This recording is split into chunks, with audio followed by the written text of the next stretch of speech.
Hello नमस्कार दोस्तों, मैं खेमराज आपका स्वागत करता हूं आपके अपने यूट्यूब चैनल रेलवे की पाठशाला पे। और दोस्तों, हमने जो साइंस की सीरीज चला रखी है उसका अगला वीडियो लेकर मैं आपके सामने हाजिर हूं। आज दोस्तों हम करेंगे वेरी इंपॉर्टेंट, जिसका नाम है मोशन ऑफ लॉ, यानी कि दोस्तों आपके जो गति के नियम, गति के समीकरण और गुरुत्व अधीन के बल, गुरुत्व बल के अधीन जो गति की जाती है दोस्तों, उसके न्यूमेरिकल आज आपके सामने लेके आए हैं। दोस्तों ये जो क्वेश्चन है बड़े शानदार है और दोस्तों इन सब में आपको कंफ्यूजन होता है कि सर कौन सा समीकरण कब लगाएं, आपको बहुत सारी प्रॉब्लम होती है। लेकिन दोस्तों इस वीडियो को देखने के बाद आपका जो न्यूमेरिकल सेक्शन है बहुत अच्छा हो जाएगा। आज मैं आपको बिल्कुल जीरो लेवल सिखाऊंगा कि किस प्रकार से जो गति के समीकरण है उनका उपयोग किया जाता है, जब आपको कौन सी जानकारी दी जाए तब कौन से करना है। इससे पहले मैं आपकी जानकारी के लिए बता दूं कि मैंने साइंस का संपूर्ण सिलेबस करवा रखा है, प्लेलिस्ट वाले सेक्शन में देख सकते हैं, और न्यूमेरिकल के 2 वीडियो हमने डाल दिए हैं। आज हम लेके आए हैं आपके लिए न्यूमेरिकल का पार्ट नंबर 3। चलिए दोस्तों शुरू करते हैं आज के इस वीडियो को। बस आपसे निवेदन है इसी प्रकार से सपोर्ट करते रहिए। दोस्तों पहले हम सीखते हैं इसका बेसिक कि न्यूमेरिकल कैसे करेंगे गति वाले, या फिर आपसे बोले कि गुरुत्वाकर्षण के अधीन या गुरुत्वाकर्षण के विरुद्ध जब कार्य किया जाता है तो वस्तु में किस प्रकार से हमें न्यूमेरिकल है उसको सोल्व करना है। तो दोस्तों आप जानते हैं गति के 3 समीकरण दिए गए थे, कौन कौन से। पहला जो होता है वो आपका होता है v बराबर u प्लस at, ठीक है। दूसरा जो समीकरण है वो आपका होता है v स्क्वायर बराबर u स्क्वायर प्लस 2as, और तीसरा होता है दोस्तों s बराबर ut plus half at square. अब पहले मैं आपको ये बता दूं कि यहां पर ये टर्म्स कौन कौन सी है, u क्या है, v क्या है, a क्या है, t क्या है, s क्या है। तो दोस्तों यहां पर u जो आपको दिख रहा है ना, ये u होता है इनिशियल वेलोसिटी, यानी कि दोस्तों प्रारंभिक वेग। क्या होता है? प्रारंभिक वेग, यानी कि इनिशियल वेलोसिटी। दूसरा होता है दोस्तों यहां पर v, जिसको बोलते हैं अंतिम वेग, यानी कि दोस्तों लास्ट वेलोसिटी, ठीक है। जब वस्तु का लास्ट, जब वस्तु रुक जाती है लास्ट में जिस वेग के साथ, तो उसे बोलते हैं अंतिम वेलोसिटी, यानी कि अंतिम वेग। तीसरा दोस्तों यहां पर एक चीज दी गई जिसको बोलते हैं a का मतलब क्या होता है दोस्तों? a होता है त्वरण। क्या होता है दोस्तों? a बराबर होता है त्वरण। चौथी चीज आपको दी गई है t का मतलब आप जानते हैं समय होता है, ठीक है। और त्वरण के बारे में आपको एक चीज और ध्यान रखनी है कि भाई त्वरण जो होता है ना वो क्या होता है? वेग में परिवर्तन की दर, यानी कि अंतिम वेग माइनस प्रारंभिक वेग बटे समय। इसके बाद दोस्तों एक चीज आपको दी गई है यहां पर s क्या होती है दोस्तों? s होता है डिस्प्लेसमेंट, यानी कि दोस्तों विस्थापन। तो दोस्तों ये आपके जो समीकरण हैं वो सरल गति के हैं, लीनियर मोशन के हैं, जब आपके किसी प्रकार की ग्रेविटी के बारे में कोई चीज नहीं दे रखी। यानी कि नॉर्मली अगर आपसे सरल गति जो है उसके बारे में प्रश्न दिए जाएं तो ये वाले फॉर्मूले काम आने हैं। अब कौन सा फॉर्मूला कब काम आएगा वो मैं आपको टाइम से टाइम बता चलूंगा। लेकिन दोस्तों उससे पहले मैं आपको बता दूं, अगर कोई वस्तु गुरुत्व बल के अधीन कार्य करे तो फिर इन फॉर्मूले में क्या चेंज होता है। बस दोस्तों सिंपल सा लॉजिक आपको बताऊंगा, उसको आपको याद करना है। दोस्तों देखिए, गुरुत्वाकर्षण जो होता है, आप जानते हैं गुरुत्वाकर्षण क्या होता है? गुरुत्वाकर्षण पृथ्वी का वह आकर्षण बल होता है जिसके द्वारा वह वस्तुओं को अपनी ओर आकर्षित करती है। अब दोस्तों कोई वस्तु होती है ना, वो गुरुत्वाकर्षण पर 2 प्रकार से क्या कर सकती है? गति कर सकती है। 2 प्रकार से मोशन हो सकते हैं गुरुत्वाकर्षण के। या तो दोस्तों गुरुत्वाकर्षण की दिशा में, है ना, मान लीजिए वस्तु है, इसको मैंने गिराया तो ये गिरेगा नीचे की ओर, ये तो दोस्तों क्या हो गया? ये तो गुरुत्वाकर्षण की दिशा में हो गया, है ना। मतलब जिधर ग्रेविटी लग रही है वस्तु भी अगर उधर ही गिर रही हो, है ना, तो ये आपकी होगी पहली स्थिति जब वस्तु गुरुत्व बल के अधीन कार्य कर रही हो, है ना। प्रश्न में आपको कैसे पहचानेंगे? प्रश्न में बोला जाएगा एक वस्तु को स्वतंत्रता पूर्वक नीचे गिराया जाता है, तो समझ लीजिएगा यह गुरुत्व बल के अधीन ही है। यानी कि दोस्तों पहला केस क्या है?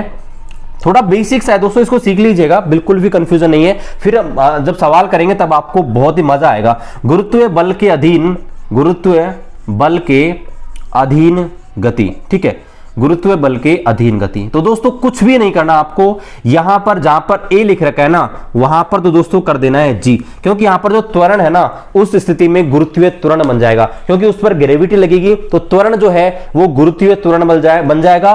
और यहां पर दोस्तों जो विस्थापन जो होता है, डिस्प्लेसमेंट s जो होता है, वो दोस्तों वस्तु की हाइट हो जाएगी बस। यानी कि पहले विस्थापन जो था ना वो ऊंचाई हो जाएगी, भाई कितनी ऊंचाई पर वस्तु रखी गई है। तो इस प्रकार से अगर इन समीकरणों को बदलें तो दोस्तों तीनों समीकरण अब क्या हो जाएंगे? पहला हो जाएगा v बराबर u प्लस जी टी, है ना। दूसरा क्या हो जाएगा? v स्क्वायर बराबर u स्क्वायर प्लस 2gh, और तीसरा क्या हो जाएगा दोस्तों, h बराबर ut प्लस हाफ GT²। कुछ भी नहीं करना ना दोस्तों, बस आपको क्या करना है, जहां भी a आया वहां g ले लेना है और यहां पर दोस्तों जो डिस्प्लेसमेंट है उसकी जगह हाइड कर देना। कुछ भी नहीं है दोस्तों, जब आप समीकरण हल करेंगे ना, मतलब जब न्यूमेरिकल करेंगे तब आपको ये चीजें बिल्कुल सिंपल से लगेंगी, छोटी छोटी लगेंगी। अब दोस्तों बात करते हैं, अगर कोई वस्तु है उसको गुरुत्वीय बल के विरुद्ध कार्य किया जाए। मान लीजिए आपको पता है भाई ग्रेविटी है वो नीचे की ओर लग रही है ऐसे, है ना, लेकिन अगर वस्तु को ऊपर की ओर हम फेंकें तो बताओ ग्रेविटी लग रही है नीचे की ओर और हम वस्तु को फेंकना चाहते हैं तो ऊपर की ओर, तो बताइए ये क्या आपके गुरुत्वाकर्षण के विरुद्ध कार्य हुआ या नहीं हुआ? तो बिल्कुल ये गुरुत्वाकर्षण के विरुद्ध कार्य हो रहा है। तो यहां पर क्या होगा इस स्थिति में, यानी कि अगर गुरुत्वीय बल के विरुद्ध कार्य किया जाए, यानी कि ग्रेविटी के विरुद्ध अगर वस्तु की गति कराया जाए, तो दोस्तों आप जानते हैं क्या हो जाएगा, यहां पर दोस्तों जो a है ना वो क्या हो जाएगा -g, क्योंकि गुरुत्वीय त्वरण नीचे की ओर लगेगा, वस्तु जा रही है ऊपर की ओर, तो गुरुत्वाकर्षण त्वरण क्या करेगा, वस्तु को रोकेगा, इसलिए a बराबर क्या हो जाएगा -g। और दोस्तों ये सारा का सारा सेम रह जाएगा। तो आप कैसे पहचान करेंगे ऐसे प्रश्नों की कि भाई गुरुत्वाकर्षण की विरुद्ध गति हो रही है या गुरुत्वाकर्षण के अधीन? तो अगर वस्तु स्वतंत्रता पूर्वक नीचे गिराई जाती है तो वह गुरुत्वाकर्षण के अधीन गति हो रही है, और विरुद्ध का मतलब जो कोई वस्तु ऊपर की ओर फेंकी जाती है तो ध्यान रखना वह होती है गुरुत्वाकर्षण के विरुद्ध गति। तो ध्यान रखना ये जो समीकरण है दोस्तों आप क्या बन जाएंगे, अरे कुछ भी नहीं है दोस्तों, आप कंफ्यूज हो रहे होंगे लेकिन कुछ भी नहीं है, इसमें v बराबर u माइनस gt हो जाएगा, है ना, और दूसरा क्या हो जाएगा v² बराबर u² और प्लस 2g ये हो जाएगा -2gh, ठीक है, -2gh, और तीसरा क्या हो जाएगा h बराबर ut माइनस 1/2 और gt²। कुछ भी नहीं है दोस्तों, बस आपको ध्यान रखना a बराबर -g, ठीक है। आप इसको नोट डाउन कीजिए, फिर हम बिल्कुल सिंपल से न्यूमेरिकल पहले करते हैं और फिर क्वेश्चंस का लेवल बढ़ाते चलेंगे। लेकिन इससे पहले आप ये जो बेसिक जानकारी है इसको एक बार नोट कर लीजिए और थोड़ा सा इसको रिवाइज कर लीजिए और फिर हम आपके सामने न्यूमेरिकल पेश करते हैं, ठीक है। तो आप इसको एक बार नोट डाउन कर लीजिएगा, मैं थोड़ा साइड में आ जाता हूं, वीडियो को पॉज करके स्क्रीनशॉट लेके कैसे भी आप इसको नोट डाउन कर सकते हैं। चलिए दोस्तों, तो आपने इसको नोट डाउन कर लिया होगा।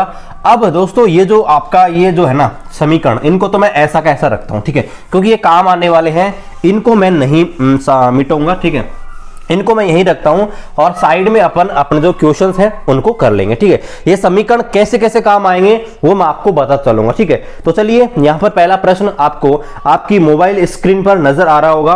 पहले जो प्रश्न है उसको मैं आपको पढ़ा के एक बार सुना देता हूं पढ़ के, ठीक है, और फिर जो है यहां पर मैं आपको बताता हूं कि कैसे कैसे हम कौन सा यहां पर फॉर्मूला यूज करेंगे। पहला प्रश्न आपको दिख रहा होगा कि एक वस्तु का प्रारंभिक वेग 4 मीटर प्रति सेकंड है, यदि वस्तु 2 मीटर प्रति सेकंड के त्वरण से गतिशील है। एक्सेलरेशन जो दिया गया दोस्तों वो आपको 2 मीटर प्रति सेकंड का दिया गया है, तो 5 सेकंड के बाद इसका वेग ज्ञात कीजिए। तो दोस्तों आपको क्या करना है, जो भी चीजें दी गई हैं उनको क्या करना है, नोट करना है। आपको क्या दिया गया दोस्तों, वस्तु का प्रारंभिक वेग क्या होता है, u। तो दोस्तों u बराबर आपको दिया गया है 4 मीटर प्रति सेकंड। दूसरा क्या दिया गया है, वस्तु का त्वरण यानी कि एक्सेलरेशन आपको दिया गया दोस्तों, जो कि है आपका 2 मीटर प्रति सेकंड। आगे बोला गया है 5 सेकंड बाद, यानी कि t दोस्तों आपको दिया गया है 5 सेकंड, और आगे बोला गया है इसका वेग क्या होगा। मतलब दोस्तों 5 सेकंड बाद, मतलब बाद का वेग क्या होता है, अंतिम वेग, यानी कि दोस्तों v आपको पूछा गया है। अब दोस्तों आप खुद सोचिए, ये चीज आपको दी गई है, ये आपके सामने ये चीजें हैं, हमको v का मान ज्ञात करना है। v का मान कहां से ज्ञात कर सकते हैं, देखो एक फॉर्मूला तो ये वाला लगा सकते हैं, है ना, v बराबर u प्लस at। एक ये वाला, इस वाले के लिए दोस्तों हमको किसका मान चाहिए, s का। क्या हमारे पास s का मान है, नहीं है, तो दूसरा समीकरण नहीं लगा सकते। तीसरा समीकरण के लिए दोस्तों हमें क्या चाहिए, s चाहिए, और s हमारे पास नहीं है, इसलिए दोस्तों ये समीकरण भी नहीं लगेगा, ये भी नहीं लगेगा, तो बचेगा कौन सा, ये v बराबर u प्लस at। और दोस्तों यहाँ पर तो ग्रेविटी की बात हो ही नहीं रही है, तो प्लस माइनस का कंफ्यूजन ही दूर है, नॉर्मल ये वाला फॉर्मूला लगाएंगे। तो दोस्तों इस सवाल में क्या करेंगे, v बराबर, v क्या होता है अंतिम वेग, तो v बराबर क्या होता है u प्लस at। तो यहां पर u बराबर क्या दिया है दोस्तों, आपको दिया है 4, a बराबर क्या है 2, और दोस्तों t बराबर दिया है 5। तो बिल्कुल सिंपल सी कैलकुलेशन है, 4 + 10 बराबर दोस्तों हो जाएगा 14 मीटर प्रति सेकंड। बताइए पहला सवाल समझ में आया या नहीं आया? बिल्कुल सिंपल सा सवाल मैंने लिया है पहला, और दोस्तों इसका आंसर आ गया 14 मीटर प्रति सेकंड। ठीक है, तो आप इसको नोट डाउन कीजिए, फिर आपके सामने अगला क्वेश्चन मैं पेश करता हूं। ठीक है, आप इसको नोट डाउन कीजिए, बड़ा सिंपल सा प्रश्न मैंने लिया है। ठीक है,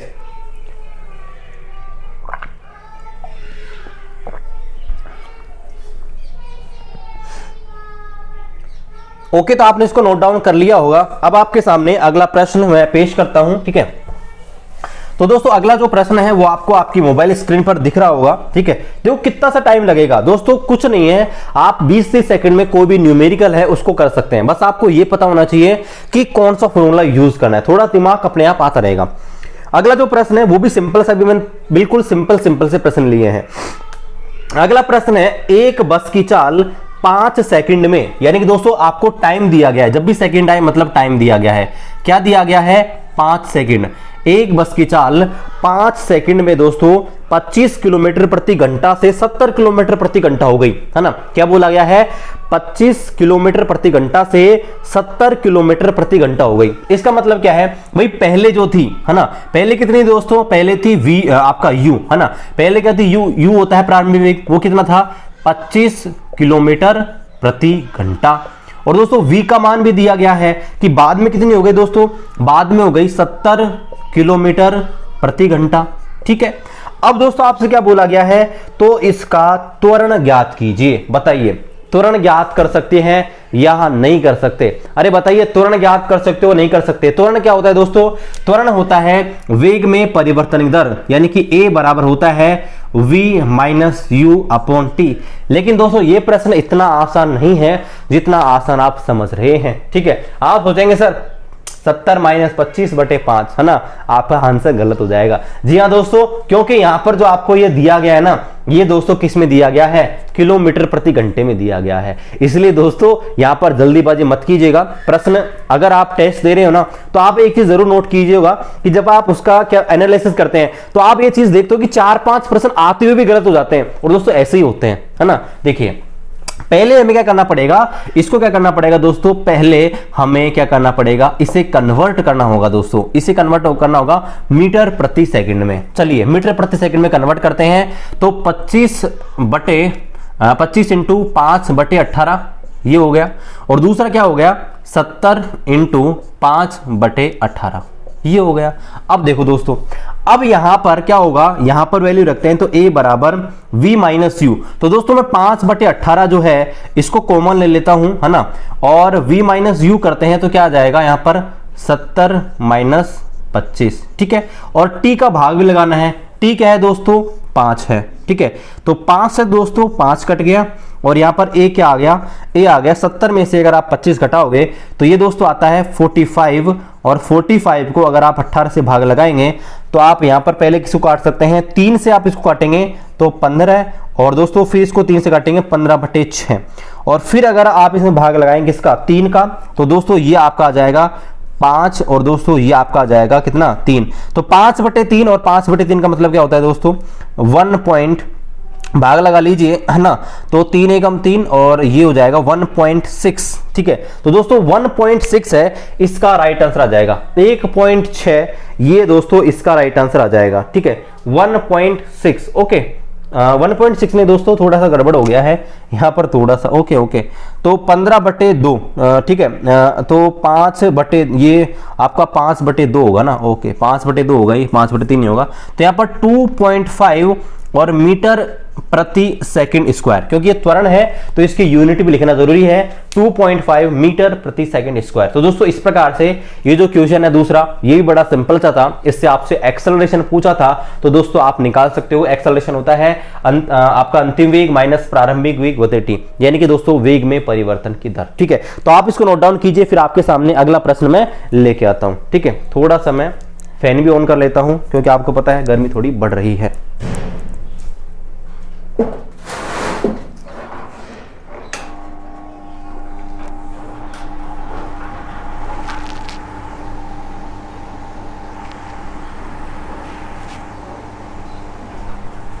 ओके दोस्तों, ठीक है, तो आपने इसको नोट डाउन कर लिया होगा। चलिए अब आपके सामने अगला प्रश्न, ठीक है, तो अगला प्रश्न आपके सामने आपको दिख रहा होगा स्क्रीन पे।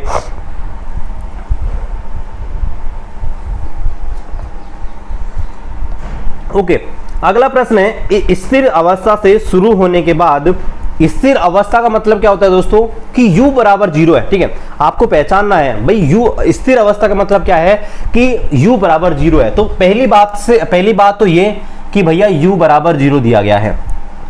स्थिर अवस्था से शुरू होने के बाद एक नाव एक सीधी दिशा में नियत दर से 3 मीटर प्रति सेकंड का त्वरण दिया गया है।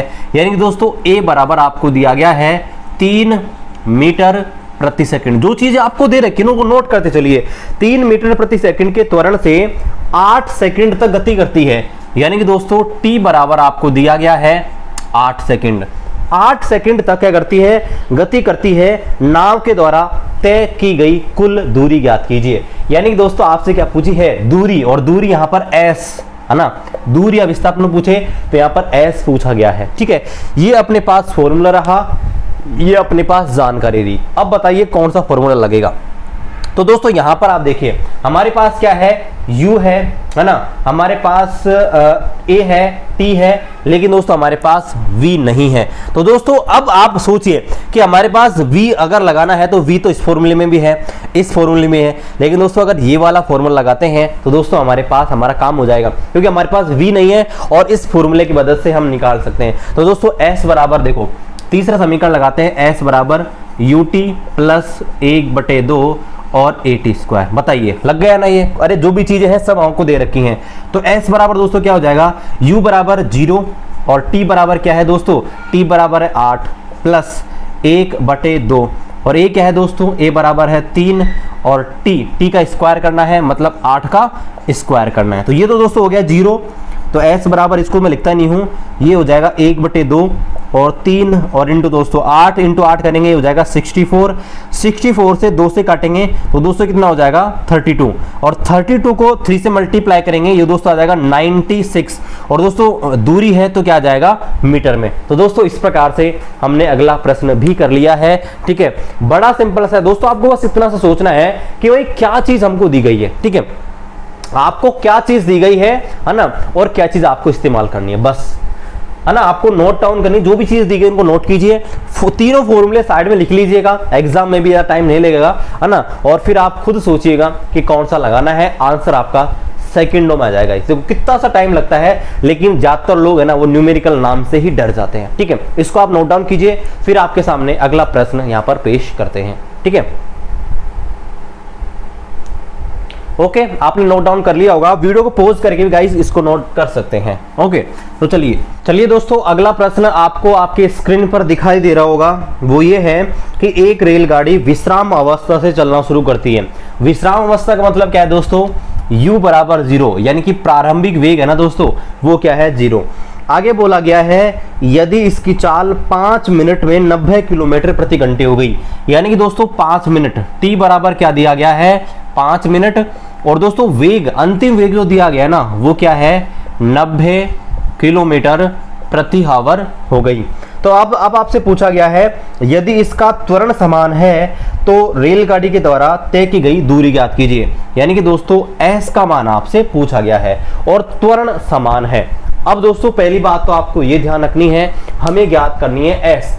अब s ज्ञात करने के लिए आप या तो ये वाला सूत्र या फिर ये वाला सूत्र काम ले सकते हो, है ना, चाहे तो ये वाला चाहे ये वाला। लेकिन पहले दोस्तों हमको क्या चाहिए, पहले दोस्तों हमको चाहिए क्या, हमें चाहिए त्वरण। तो त्वरण कैलकुलेट करते हैं। तो त्वरण क्या होता है दोस्तों, a बराबर होता है v minus u upon T.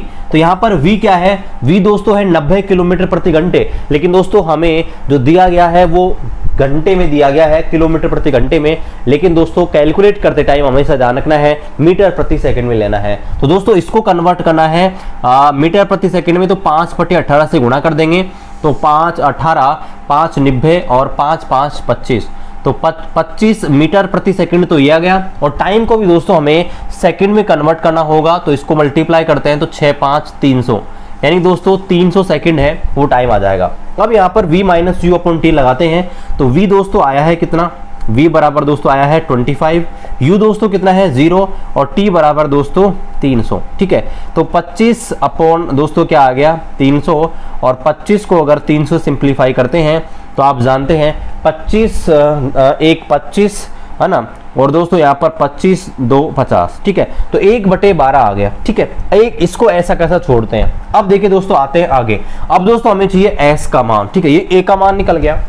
अब दोस्तों हमें चाहिए s का मान, तो s का मान आप किसी से भी निकाल सकते हैं, ut प्लस 1/2 at स्क्वायर, चाहे किसी से भी। तो हम डायरेक्ट लगाते हैं तीसरा जो आपका फॉर्मूला है, s बराबर ut plus half at square. तो देखिए यहाँ पर दोस्तों s बराबर क्या आ जाएगा ut, u बराबर 0 है तो ये पूरा 0 हो गया, तो 1/2, a क्या है दोस्तों 1/12, और t क्या है दोस्तों, t आपको दिया गया है 300, तो 300 का स्क्वायर यानी कि 300 इंटू 300 लिख दूं, कोई प्रॉब्लम नहीं है।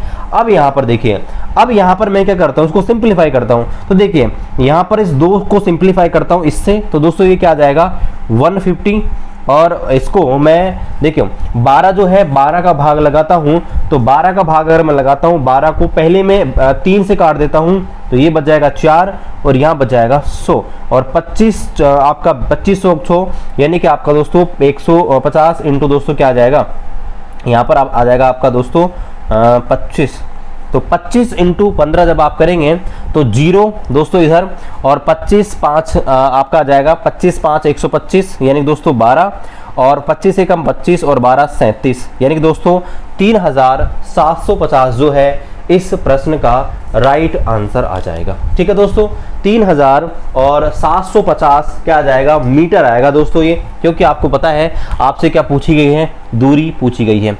तो 3750 जो है 3750 मीटर जो है इसका आंसर आ जाएगा। आप किलोमीटर में याद करोगे तो 3.7 किलोमीटर आपका आंसर आ जाएगा, 3.75। ठीक है, चलिए अब यहाँ पर आगे बढ़ते हैं अगले प्रश्न की ओर। थोड़ा सा मैं साइड हट जाता हूँ जिससे आप इस प्रश्न को नोट डाउन कर सकते हैं, स्क्रीनशॉट भी ले सकते हैं। ठीक है,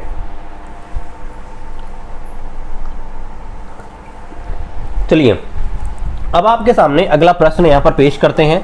थोड़ा सा लेवल धीरे धीरे बढ़ाते हैं दोस्तों प्रश्नों का। ठीक है, बस दोस्तों आपको जो भी चीजें दी गई हैं उनको लिख लेना है और थोड़ा सोचना है कि कौन सा फॉर्मूला लगाना है। चलिए अगला जो प्रश्न है यहाँ पर देखिए, एक कार 1 मीटर प्रति सेकंड के एक समान त्वरण से चल रही है, यानी कि दोस्तों आपको त्वरण दिया गया है a बराबर 1 मीटर पर सेकंड स्क्वायर। एक जो आपकी क्या है, कोई कार है जो कि दोस्तों 1 मीटर प्रति सेकंड के एक समान त्वरण से चल रही है।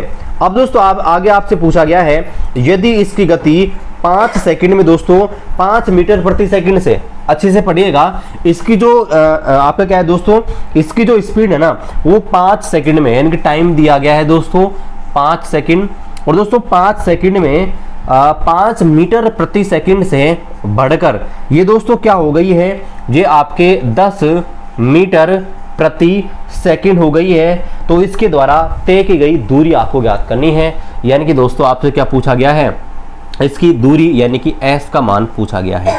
अब आप सोचिए यहाँ पर इस सवाल को कैसे करेंगे। आपसे क्या पूछी गई है, दूरी पूछी गई है। अब दोस्तों यहाँ पर आप एक चीज लगा सकते हैं, वो ये कि यहाँ पर देखिए ये तो क्या है भाई, ये क्या होता है, ये आपका होता है u, क्योंकि प्रारंभिक वेग है। तो u बराबर तो क्या है दोस्तों 5 मीटर प्रति सेकंड। ठीक है, और v बराबर दोस्तों क्या आ गया, v बराबर आ गया 10 मीटर प्रति सेकंड। ठीक है, तो यहाँ पर ये आपका हो गया। ठीक है, इसको मैं हटा देता हूँ, बस कुछ नहीं करना। अगर दूरी याद करनी है, दूरी का फॉर्मूला ये रहा दोस्तों। इसमें देखिए, इसमें आपको चाहिए टाइम, तो टाइम अपने पास है, बिल्कुल है, और v भी है, a भी है, तो लग जाएगा ये तीसरा समीकरण। तो दोस्तों s बराबर क्या आएगा, ut plus half at square. ठीक है, तो देखिए u क्या है दोस्तों, आपका दिया गया है u का मान 5, t का मान क्या है दोस्तों, t का मान है 5 प्लस 1/2, और a का मान क्या है दोस्तों 1, और t का स्क्वायर मतलब आपका 5 का स्क्वायर, तो मैं डायरेक्ट लिख देता हूँ 25। ठीक है, तो यहाँ पर देखिए 5 इंटू 5 कितना हो गया दोस्तों 25, और यहाँ पर देखिए 25 का आधा मतलब 12.5 दोस्तों, इसका आंसर क्या हो गया 7.5 और दोस्तों दूरी पूछी है, मतलब मीटर में इसकी वैल्यू होगी। तो दोस्तों क्वेश्चन में कुछ भी नहीं है, जो भी चीजें आपको दी गई हैं उनको गाइस आपको अच्छे से नोट करना है और फिर आपको थोड़ा सा दिमाग लगाना है कि इन फॉर्मूले की मदद से जो चीज पूछी गई है वो कैसे आएगी। हो सकता है कई बार आपको कोई चीज नहीं दी गई हो, वो आपको कैलकुलेट करनी पड़े, लेकिन दोस्तों है ये 3 फॉर्मूला ही, इनकी मदद से ही आपके सारे प्रश्न हो जाएंगे। ठीक है, आप इसको नोट डाउन कीजिए, फिर आपके सामने अगला प्रश्न पेश करता हूं। ओके दोस्तों, तो आपने इस प्रश्न को नोट डाउन कर लिया होगा। अब आपके सामने अगला प्रश्न आपको आपकी मोबाइल स्क्रीन पर दिख रहा होगा। ठीक है, चलिए अगला जो प्रश्न है दोस्तों वो इस प्रकार से है, यदि कोई पिंड विराम अवस्था से चलना शुरू करता है। विराम अवस्था का मतलब क्या है दोस्तों कि u बराबर 0 है ना। विराम अवस्था का मतलब क्या है, u बराबर 0 है, विराम अवस्था से चलना शुरू करता है, यदि इसका त्वरण 10 मीटर पर सेकंड स्क्वायर है। यानी कि दोस्तों आपको त्वरण दे रखा है, एक्सेलरेशन 10 मीटर प्रति सेकंड स्क्वायर दिया गया है, तो 10वें सेकंड में पिंड के द्वारा तय की गई दूरी ज्ञात कीजिए। यानी कि दोस्तों 10th सेकंड में पिंड के द्वारा तय की गई दूरी ज्ञात कीजिए। प्रश्न दोस्तों ये नहीं है कि 10 सेकंड बाद दूरी ज्ञात कीजिए, प्रश्न दोस्तों ये है कि 10वें सेकंड में तय की गई दूरी ज्ञात कीजिए। अब दोस्तों अगर मैं चाहूं तो आपको एक डायरेक्ट एक सूत्र लिखा दूं कि n सेकंड में तय की गई दूरी ज्ञात करने का सूत्र ये होता है, लेकिन दोस्तों मैं आपको उलझाना नहीं चाहता, मैं आपको बिल्कुल जीरो बेसिक तरीके से बताना चाहूंगा कि सिर्फ आप इन 3 समीकरण का उपयोग करके कोई भी न्यूमेरिकल कैसे हल कर सकते हैं। ठीक है, तो अब देखिए इस क्वेश्चन को पहले तो इतना सा मैं आपको समझा दूं कि भाई 10वीं सेकंड में तय की गई दूरी पूछी है, यानी कि 10वीं सेकंड में। तो दोस्तों अगर मैं आपको ये बताऊं कि 10वीं सेकंड में तय की गई दूरी निकालनी है, तो 1 से लेकर 10 तक जो है, 1 से लेकर 10 तक जो कुल दूरी है, अगर उसमें से 1 से लेकर 9 तक की अगर मैं घटा दूं तो क्या बताइए 10वें सेकंड की दूरी आएगी या नहीं आएगी। अरे 1 + 2 + 3, अगर ये 10 तक की टोटल है, अगर दोस्तों इसमें से मैं 1 से लेकर और 9 तक की घटा दूं तो 10वीं सेकंड की बचेगी या नहीं बचेगी, केवल 10वें सेकंड की दूरी आएगी या नहीं आएगी। तो दोस्तों वही फॉर्मूला यूज करना है और आपके सामने सेकंडों में बिना उलझे, बिना कोई ट्रिक, बिना कोई आपके दूसरा फॉर्मूला लगाए आप इस प्रश्न को कर सकते हैं। तो पहले तो मैं क्या करता हूं, 10 सेकंड में कितनी दूरी तय करेगी ये, उसको ज्ञात करते हैं, और उसमें से दोस्तों 9 सेकंड में कितनी दूरी तय करता है उसको घटा देंगे तो अपना आंसर आ जाएगा। तो आपको पता होगा कि दूरी क्या होती है, दूरी ज्ञात करने का ये फेमस फॉर्मूला अपने पास है, s बराबर ut + ½ at स्क्वायर। ठीक है, तो लगा दीजिए, 10वें सेकंड के लिए लगाते हैं तो s1 पर क्या हो जाएगा ut। अब देखो तो u का मान 0 है, तो देखो मैं यहाँ दोनों सूत्र लिखता हूँ, ut का मतलब ये 10 सेकंड वाला ut + 1/2 at square minus ut है ना, ये वाला ut + 1/2 at स्क्वायर, दोनों सेम फॉर्मूले लिखेंगे। अब दोस्तों कैसे मान रखेंगे, 10वें सेकंड के लिए रखिए इसको, तो दोस्तों ये तो 0 हो जाएगा दोनों में ही। क्यों, क्योंकि दोस्तों यहाँ पर u का मान 0 है, तो इसको रखने से कोई मतलब नहीं है। तो दोस्तों क्या बचेगा 1/2, a का मान क्या है भाई, a का मान है 10 है ना, 10 इंटू t क्या है दोस्तों, t आपको दिया गया है 10 सेकंड, तो 10 का स्क्वायर माइनस ये भी दोस्तों 0 हो जाएगा क्योंकि u बराबर 0 है, मल्टीप्लाई करोगे तो, और यहाँ पर दोस्तों 1/2 और a का मान क्या है दोस्तों 10 है, और दोस्तों t के बराबर क्या हो जाएगा यहाँ पर 9 सेकंड, यानी कि 9 का स्क्वायर। अब आप देखिए, अब यहाँ पर क्या होगा, यहाँ पर इसको मैं सिंप्लीफाई कर दूँ 5 से, तो ये हो जाएगा 5 इंटू 10 का स्क्वायर क्या हो जाएगा 100, माइनस इसको मैं सिंप्लीफाई कर दूँ 2 को 5 से, तो ये 5 इंटू और दोस्तों क्या हो जाएगा, ये 9 का स्क्वायर मतलब क्या हो जाएगा 81। तो दोस्तों ये क्या हो गया भाई, ये क्या हो गया, आप देखो 500 माइनस 81 इंटू 5 करेंगे तो 5 एकम 5 और 8 पंजो 40, यानी दोस्तों 405, और घटाएंगे दोस्तों क्या आ जाएगा 95 मीटर, यानी कि दोस्तों 95 मीटर, 95 मीटर है, ये आंसर आ जाएगा। दोस्तों मैं चाहता तो आपको दूसरा डायरेक्ट फॉर्मूला बता देता जिससे आप डायरेक्ट भी कर सकते थे, लेकिन दोस्तों वो मैं आपको नहीं बताना चाहता, ठीक है, क्योंकि वो आपको कंफ्यूजन कर देगा। u2 - u1 + 1/2 a t2 - t1 का स्क्वायर, वो आप लगाते कंफ्यूज होते, नया सूत्र याद करते। लेकिन दोस्तों आप इसी एक जो 3 फॉर्मूले हैं उनकी मदद से कोई सा भी न्यूमेरिकल कर सकते हैं, ये मैं आपको बताना चाहता था। ठीक है, तो ये बस कुछ नहीं है, थोड़ी कैलकुलेशन आपको फास्ट करनी है, 15 से 20 सेकंड में आपका आंसर आ जाएगा। ठीक है, तो इसको आप नोट डाउन कीजिए, फिर अगले प्रश्न की ओर बढ़ते हैं। ठीक है, ठीक है दोस्तों, तो ये प्रश्न आपने कर लिया होगा। ठीक है, अब यहां पर अगले प्रश्न की ओर बढ़ते हैं। ओके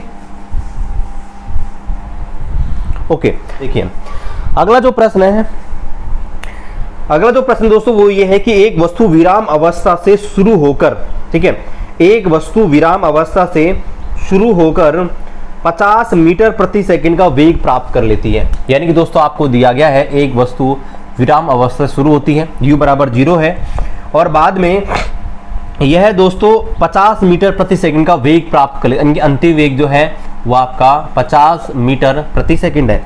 आगे बोला गया है यदि इसका त्वरण दोस्तों, यदि इसका त्वरण जो है एक्सेलरेशन जो है वो दोस्तों आपको दिया गया है 5 मीटर प्रति सेकंड स्क्वायर। तो आपसे क्या पूछा गया है, इसके द्वारा तय की गई दूरी ज्ञात कीजिए। अरे ये तो बड़ा सिंपल सा प्रश्न है भाई, इसको मैं क्यों कर रहा हूँ। ठीक है, इस प्रश्न को मैं क्यों कर रहा हूँ, ये तो आप खुद ही कर लेंगे ना। किससे कर लेंगे, ये वाला जो फॉर्मूला है, ये वाला बताइए, इस फॉर्मूले में रखना है। ये सवाल बस इसलिए मैंने दिया था ताकि इसमें थोड़ा अलग होगा, कि इस फॉर्मूले का यूज हमने नहीं किया था अभी तक, है ना, दूरी याद करने में, लेकिन इस फॉर्मूले की जरूरत अब पड़ गई। अब इस फॉर्मूले की सहायता से दूरी याद कर सकते हैं, इससे नहीं याद कर सकते, इसलिए इस जो न्यूमेरिकल इसको डाला है। तो देखिए दोस्तों कुछ भी नहीं है, ये वाला फॉर्मूला इस्तेमाल करना है। क्या है भाई, v बराबर u स्क्वायर प्लस 2as। ठीक है, वस्तु नॉर्मल चल रही है भाई, यहाँ पर ग्रेविटी वाला कोई कॉन्सेप्ट नहीं है, क्योंकि ग्रेविटी में ना तो वस्तु गिराया जाता है ना ऊपर फेंका जाता है, तो ग्रेविटी का कोई लेना देना नहीं है ना। ग्रेविटी वाले सवाल जब भी अप्लाई करने हैं जब वस्तु को ऊपर फेंका जाए या नीचे गिराया जाए। ठीक है, तो यहाँ पर v बराबर आपको क्या दिया गया है 50, यानी कि इसका स्क्वायर कर दीजिए। ठीक है, बराबर u बराबर है 0, तो क्या हो जाएगा दोस्तों 2, और यहाँ पर क्या हो जाएगा a बराबर है 5, और s तो आपको ज्ञात ही करना है। तो क्या हो जाएगा दोस्तों, ये हो जाएगा 2500 बराबर क्या हो जाएगा ये 10s। तो s बराबर क्या हो जाएगा दोस्तों, s बराबर क्या हो जाएगा, दूरी इसमें क्या लगाएंगे, 1 0 काटेंगे तो 250। बताइए, बड़ा सिंपल सा है ना, ये तो 250 मीटर जो है इसका राइट आंसर आ जाएगा। ठीक है, बताइए समझ आया नहीं आया ना, बिल्कुल सिंपल सा है दोस्तों, इसको आप नोट डाउन कर लीजिए। ये क्वेश्चन है इसलिए डाला था क्योंकि दोस्तों ऐसे प्रश्न हमने नहीं किए थे जो सेकंड इक्वेशन है उसका इस्तेमाल करके। ठीक है, तो सेकंड इक्वेशन का इस्तेमाल करके भी आप दोस्तों डिस्टेंस, वो मतलब जो दूरी है वो यहाँ पर कैलकुलेट कर सकते हैं। चलिए इसको नोट डाउन कर लीजिए, फिर हम अगले क्वेश्चन की ओर बढ़ते हैं।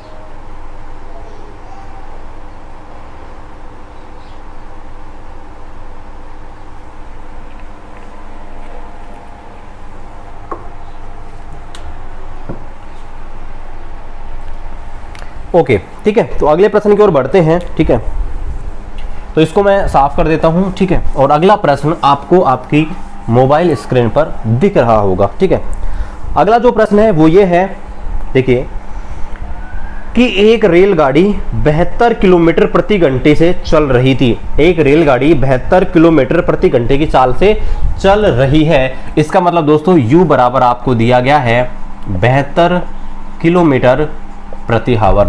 एक रेलगाड़ी 72 किलोमीटर प्रति घंटे की चाल से चल रही है।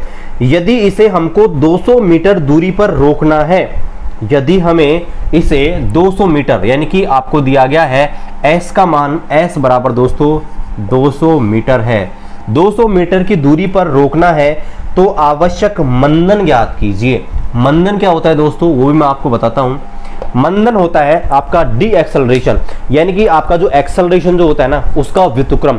एक्सेलरेशन तो क्या होता है दोस्तों, आपकी वस्तु के वेग को बढ़ाता है, लेकिन डी एक्सेलरेशन क्या होता है, वस्तु के वेग को घटाता है। यानी दोस्तों सिंपल सा बस यही है। देखो एक्सेलरेशन क्या होता है, v minus you upon T, है ना।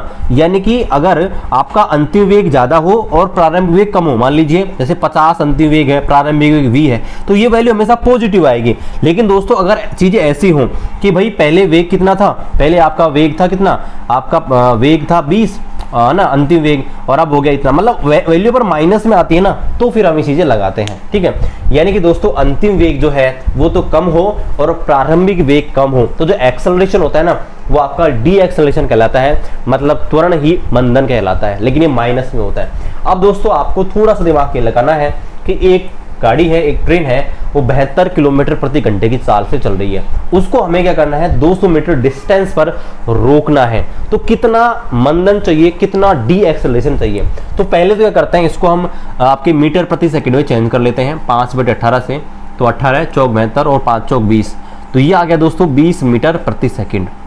यानी कि कुल मिला के हमें ए का मान चाहिए। अब ए का मान किससे निकाल सकते हो, एक तो ये रहा है ना, इससे निकालेंगे, क्योंकि आपको दोस्तों क्या दिया, टाइम चाहिए इसके लिए दोस्तों, तो इससे हम नहीं निकाल सकते हैं, क्योंकि हमारे पास क्या चाहिए दोस्तों, टाइम, और टाइम नहीं है, और ये भी हमारे पास टाइम नहीं है, इसका मतलब दूसरा फॉर्मूला इस्तेमाल करेंगे दोस्तों, और दूसरा सूत्र है v² बराबर u² प्लस 2as। अब दोस्तों यहाँ पर आपको एक चीज खुद को यहाँ पर समझनी है कि भाई वस्तु को रोकेंगे, ट्रेन को रोकेंगे, तो अंतिम वेग क्या होगा, 0 होगा या नहीं होगा?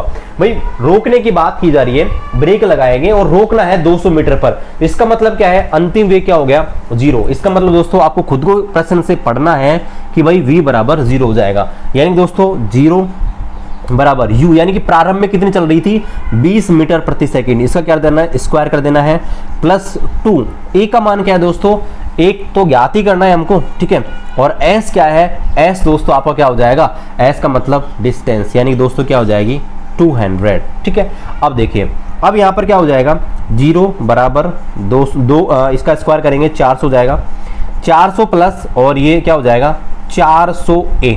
ठीक है, अब a का मान निकालना है, तो क्या हो जाएगा दोस्तों, a बराबर क्या हो जाएगा, a बराबर हो जाएगा 400 माइनस 400/400, यानी कि दोस्तों माइनस का 1 मीटर प्रति सेकंड स्क्वायर। इसका मतलब क्या होता है, जो आपका मंदन होता है उसकी वैल्यू हमेशा माइनस में ही आती है, ये आपको ध्यान रखना है। तो दोस्तों ये आपका हो गया मंदन। यदि हमें किसी ट्रेन को क्या करना है, रोकना है किसी डिस्टेंस के ऊपर, है ना, तो हमें कितना त्वरण चाहिए होगा। ठीक है, तो आपको समझ आ गया, बस ऐसे करना है ना, कुछ नहीं है, दिमाग लगाना है कि भाई रोकना है, मतलब अंतिम वेग क्या करना है, अंतिम वेग 0 करना है, मतलब अंतिम वेग 0 हो गया, प्रारंभिक वेग दे ही रखा था, है ना, और आपको क्या पूछा था, मंदन यानी कि एक्सेलरेशन का मान पूछा था, तो हम निकाल सकते हैं। तो कुछ नहीं करना, बस आपको इस्तेमाल करना है फॉर्मूले को, है ना। थोड़ा मैं साइड में हट जाता हूँ, आप इसको नोट डाउन कर सकते हैं, स्क्रीनशॉट भी आप ले सकते हैं। ओके, चलिए अगले प्रश्न की ओर आते हैं। डिफरेंट टाइप के क्वेश्चन आपके सामने लेके आया हूं, ताकि आपको दोस्तों कोई समस्या नहीं हो। ठीक है, चलिए अगले प्रश्न की ओर आते हैं दोस्तों। अगला जो प्रश्न है वो ये है, ठीक है, एक लड़का एक मीनार की चोटी, अच्छा लड़का नहीं है, ठीक है, एक मीनार की चोटी से एक पत्थर छोड़ा जाता है। अब दोस्तों ये प्रश्न है, ये ग्रेविटी वाला है, ठीक है, पहली बात तो ये। अब छोड़ा जाता है, इसका मतलब क्या है, स्वतंत्रता पूर्वक ही छोड़ेगा ना, इसका मतलब है छोड़ेगा, तो मतलब u बराबर 0। तो आपको खुद को सोचना है कि ये प्रश्न ऐसे कहना चाहता है कि भैया u बराबर 0 है। एक मीनार की चोटी से एक पत्थर को छोड़ा जाता है, और दोस्तों यह 4 सेकंड में पृथ्वी से टकरा जाता है, मतलब t बराबर क्या हो गया दोस्तों, t बराबर क्या हो गया 4 सेकंड। 4 सेकंड में धरती पर आ जाता है, मतलब यहां से कोई मीनार थी और यहां से छोड़ा इसको, तो ये आपकी धरती है, यहां पर दोस्तों ये है 4 सेकंड में आ जाता है। आगे बोला गया है, तो मीनार की ऊंचाई ज्ञात कीजिए। दोस्तों ये हाइट आपको ज्ञात करनी है, यह मीनार कितनी ऊंची है, कैसे करेंगे, ठीक है, कैसे करेंगे, कुछ भी नहीं दिया भाई, एक बस ये दे गया कि 4 सेकंड का समय लगा है नीचे आने में, कैसे ज्ञात करेंगे। तो दोस्तों ये आपके ग्रेविटी वाले सवाल है। अब दोस्तों पहली बात तो आपको ये ध्यान रखना है, वस्तु को ऊपर से नीचे गिराया गया है, मतलब हमको g की वैल्यू पॉजिटिव ही लेनी है। मतलब दोस्तों यहाँ पर एक चीज नोट करना, g बराबर 10 मीटर प्रति सेकंड स्क्वायर, दिया हुआ हो नहीं दिया हो मान लेना है। ठीक है, 9.8 इसलिए नहीं लेते ताकि कैलकुलेशन इजी रहे, है ना, 10 इसे लेते हैं कि अपना कैलकुलेशन इजी रहे। अब दोस्तों आपको क्या करना है, हाइट का मतलब क्या है भाई, हाइट का बेसिक सा मतलब क्या है, आपको क्या करना है, दूरी ज्ञात करनी है। अब ये आपके पास सूत्र रहे, लगाइए, कौन सा लगेगा, देखो पहला अगर लगाएंगे तो v चाहिए, हमारे पास v है क्या, अरे नहीं है ना, बहुत सारे बोलेंगे कि लास्ट में जाने पर तो v 0 हो जाएगा। नहीं भाई, जब पृथ्वी टच कर रही होगी उस समय v मैक्सिमम होगा, लास्ट में जाके 0 होगा, ये आपको ध्यान रखना है। दूसरी बात यहां पर देखिए, यहां पर है v स्क्वायर, यहां पे v चाहिए, लेकिन ये वाला फॉर्मूला लगाते हैं ना, इससे हो जाएगा। देखिए ये लास्ट वाला फॉर्मूला है ना, s बराबर ut प्लस 1/2 at स्क्वायर। ठीक है, चलिए तो लगा दीजिए, कुछ नहीं है, s बराबर u का मान 0 है तो ये भाई साहब तो पूरा 0 हो गया, तो 1/2 और दोस्तों at स्क्वायर। a क्या है, a तो ये रहा ना, अरे a बराबर क्या हो गया 10 है ना, और t तो t क्या है, t बराबर 4 है, मतलब 4 का स्क्वायर यानी कि 16। अब देखिए तो s बराबर क्या आ गया दोस्तों, ये इसको सिंप्लीफाई करते हैं किससे, 5 से, तो 16 5 80, यानी कि दोस्तों 80 मीटर जो है 80 मीटर है, इसकी क्या आ गई, अरे इसकी ऊंचाई आ गई। ठीक है, इसकी ऊंचाई आ गई 80 मीटर, ये आपको ध्यान रखना है। ठीक है, तो 80 मीटर है वो क्या आ गई, इसकी ऊंचाई आ गई। बताइए इस प्रकार से कर सकते हो या नहीं कर सकते। ठीक है 4 सेकंड में टकरा जाता है तो दोस्तों क्या आ गई, इसकी जो ऊंचाई है वो दोस्तों 40 नहीं 80 आ गई। ठीक है, तो इस प्रकार से आप कई ऐसे प्रश्नों को कर सकते हैं, कुछ भी नहीं है, थोड़ा सा दिमाग लगाना है बस। ठीक है, ऊपर से गिराया जाता है तो क्या करना है भाई, आपको ध्यान रखना है, ग्रेविटी की अधीन गति हो रही है, g बराबर 10 लेना है, t बराबर 4 सेकंड है, बस कुछ नहीं है, यहाँ पर रखना है, हल करना है और कुछ नहीं। ठीक है, चलिए एक और ऐसा ही प्रश्न करते हैं। ठीक है, ओके, ये आपने कर लिया होगा। एक और प्रश्न ऐसा ही है, उसको भी करते हैं। ओके, तो देखिए अगला जो प्रश्न है आपको यहाँ पर दिखाई दे रहा होगा, यहां पर अब की बार क्या करते हैं, वस्तु को ऊपर की ओर फेंकते हैं। ठीक है, तो ये प्रश्न अपना हो गया है। अगला प्रश्न आपको आपकी मोबाइल स्क्रीन पर दिख रहा होगा, एक पिंड 10 मीटर प्रति सेकंड के प्रारंभिक वेग से, अब दोस्तों ये जो प्रश्न है ना वो ऊपर फेंकने वाले हैं, अच्छे से पढ़िएगा, ऊपर फेंकने। तो थोड़ा सा क्या दिमाग लगाना है कि भाई जब भी वस्तु को ऊपर की ओर फेंका जाता है तो ग्रेविटी के विरुद्ध कार्य किया जाता है, बस इतना सा ध्यान रखना है बस। अब देखिए जो प्रश्न दिया गया है उसको नोट डाउन कीजिए, एक पिंड को 10 मीटर प्रति सेकंड के प्रारंभिक वेग, यानी दोस्तों u का मान क्या दिया गया दोस्तों, 10 मीटर प्रति सेकंड, 10 मीटर प्रति सेकंड के प्रारंभिक वेग से, यानी कि u बराबर क्या है दोस्तों 10 मीटर प्रति सेकंड। आगे बोला गया है पृथ्वी से ऊपर की ओर फेंका जाता है, इसके द्वारा प्राप्त अधिकतम ऊंचाई ज्ञात कीजिए, इसके द्वारा प्राप्त अधिकतम ऊंचाई ज्ञात कीजिए। अब दोस्तों ऐसे प्रश्नों में आपको ध्यान रखना है, हमेशा ग्रेविटी एक्सेलरेशन काम आएगा, लेकिन दोस्तों आपको यहां पर दिया नहीं जाएगा, इसलिए आपको ध्यान रखना है ऐसे प्रश्नों में हमेशा g बराबर 10 मीटर प्रति सेकंड स्क्वायर नोट करना है, भले आपको दिया जाए या नहीं दिया जाए, बस ये ध्यान रखना है आपको दोस्तों। g बराबर 10 मीटर प्रति सेकंड स्क्वायर लेना है, आपको प्रश्न में दिया जाए नहीं दिया जाए, आपको बस ये लिखना है। अब देखो, अब होता है असली खेल शुरू। प्रश्न में क्या बोला गया है कि वस्तु को भैया ऊपर की ओर फेंका गया है ना, तो मैंने आपको बोला था यहाँ पर a बराबर क्या हो जाता है -g, है ना, तो यहाँ पर दोस्तों g बराबर हम ले लेंगे -10 अभी। अब यहाँ पर आपसे क्या पूछा गया, हाइट पूछा गया है। अब दोस्तों अगर हाइट पूछा गया है ना, तो हाइट आप कौन से फॉर्मूले से निकाल सकते हो, हाइट का मतलब क्या होता है, हाइट का मतलब होता है दूरी। तो यहाँ पर देखो एक तो अपने पास ये वाला फॉर्मूला है, एक अपने पास ये वाला। अगर दोस्तों मैं ये वाला फॉर्मूला काम में लेता हूं ना तो मेरे को चाहिए टाइम, तो दूसरा वाला तीसरा समीकरण जो है वो मैं काम नहीं लूंगा। बस यही तो है भाई, हमारे पास सब कुछ है। मान लीजिए हलवा बनाने की सारी चीजें हैं, लेकिन हलवा बनाना कैसे है वही हमको नहीं पता, यानी कि हमारे पास सब कुछ दिया गया है, आंसर निकालना है, हमारे पास फॉर्मूले भी है, लेकिन कौन सा इस्तेमाल करना है वही तो नहीं आता।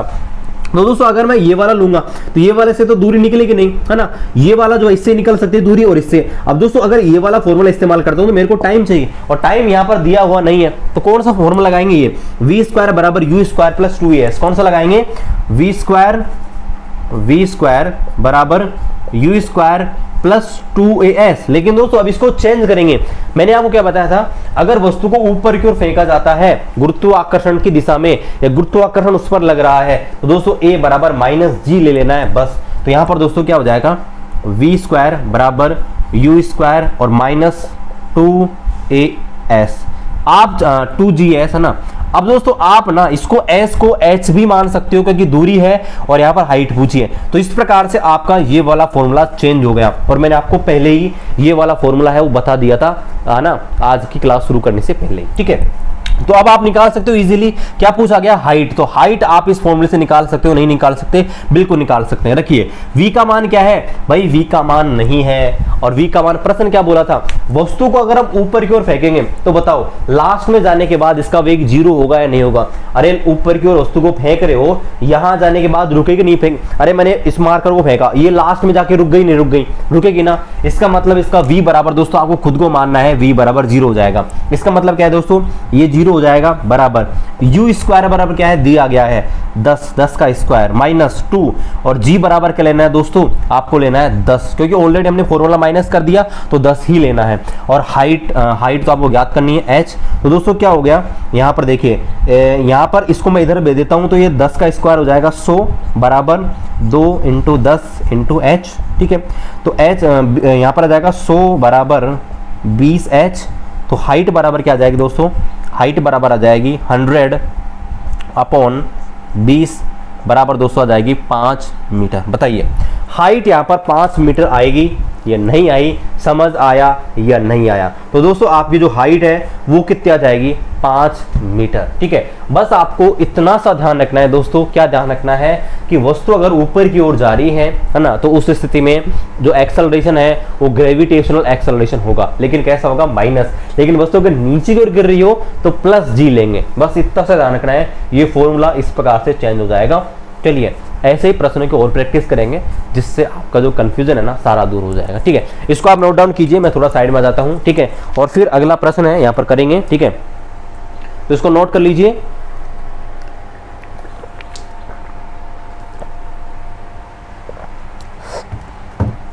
ओके, और भी प्रश्न करेंगे। अगर आपको थोड़ा समझने में प्रॉब्लम हो रही है, बहुत सारे प्रश्न करने वाले हैं, टेंशन मत लीजिए, सारा डाउट अपना क्लियर हो जाएगा। ठीक है, अगला प्रश्न आपको दिख रहा होगा। ठीक है, आपकी मोबाइल स्क्रीन पर अगला प्रश्न पेश करते हैं। ठीक है, तो देखिए, तो प्रश्न देखिए, एक लड़का एक गेंद को 20 मीटर प्रति सेकंड के वेग से ऊपर की ओर फेंकता है। एक लड़का किसी गेंद को 20 मीटर प्रति सेकंड के वेग से ऊपर की ओर फेंकता है, यानी कि दोस्तों u बराबर क्या है? 20 मीटर प्रति सेकंड। आगे बोला गया है कि ऊपर की ओर फेंका जाता है। इसका मतलब दोस्तों क्या है? ग्रेविटी के विरुद्ध कार्य किया जाता है। इसका मतलब a बराबर क्या लेना है दोस्तों? माइनस का g लेना है। आगे बोला गया है गेंद के द्वारा प्राप्त अधिकतम ऊंचाई ज्ञात कीजिए, यानी कि दोस्तों s का मान पूछा गया है। ठीक है, सारी चीजें मैंने आपके सामने लिख दी हैं, है ना। तो यहाँ पर दोस्तों ये हमको लेना है 10 मीटर पर सेकंड स्क्वायर। अब आप खुद सोचिए s का मान चाहिए तो कौन सा फॉर्मूला लगाएंगे? भाई s चाहिए तो इससे निकलेगा नहीं, इससे निकलेगा या फिर इससे निकलेगा। लेकिन इसके लिए हमें क्या चाहिए दोस्तों? यहाँ पर देखो कोई सा भी लगा सकते हैं, है ना। टाइम, अच्छा ये वाला नहीं लगा सकते क्योंकि दोस्तों हमारे पास समय नहीं दिया गया, तो अब लगाएंगे ये वाला। ठीक है, ये वाला लगाएंगे। तो देखो पहले हम फॉर्मूला लिखते हैं और बदलाव कैसे करना है वो देखिए। v स्क्वायर बराबर u स्क्वायर प्लस 2as। और मैंने आपको ये बताया था अगर वस्तु ऊपर की ओर जा रही है, इसका मतलब दोस्तों a बराबर माइनस g ले लेना है। इसका मतलब v स्क्वायर बराबर u स्क्वायर माइनस 2g, और s को ना आप h भी मान सकते हैं, ऊंचाई पूछी है तो 2gh। बस अब कुछ नहीं करना, वैल्यू रखनी है। अब दोस्तों प्रश्न में ऐसे बोला गया है कि एक पत्थर को ऊपर की ओर फेंका गया है। इसका मतलब जब ये बिल्कुल ऊंचाई पर चला जाएगा, है ना, निश्चित ऊंचाई जो भी है, जितनी भी ऊंचाई प्राप्त करेगा, यहां पर जाने के बाद बताइए इसका वेग 0 होगा या नहीं होगा? अरे होएगा ना। इसका मतलब अंतिम वेग है ना दोस्तों, वो क्या हो जाएगा? 0। ये खुद को आपको सोचना है थोड़ा सा दिमाग लगा के। तो यहाँ पर देखिए ये 0 बराबर u क्या है दोस्तों?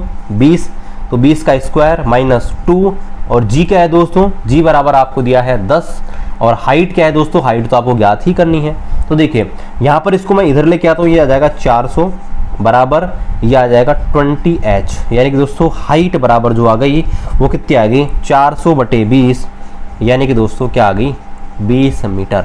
यानी कि दोस्तों यह आपके 20 मीटर की हाइट पर जाएगा, मैक्सिमम आपके 20 मीटर की ऊंचाई पर जा सकता है। ये आपको ध्यान रखना है। ठीक है, ओके गाइस, तो आज इतने ही क्वेश्चन करते हैं, बाकी जो शानदार क्वेश्चन है दोस्तों वो हम कल करेंगे। एक्सट्रीम लेवल के क्वेश्चन है, बहुत ही जबरदस्त क्वेश्चन है दोस्तों, वो हम कल करेंगे।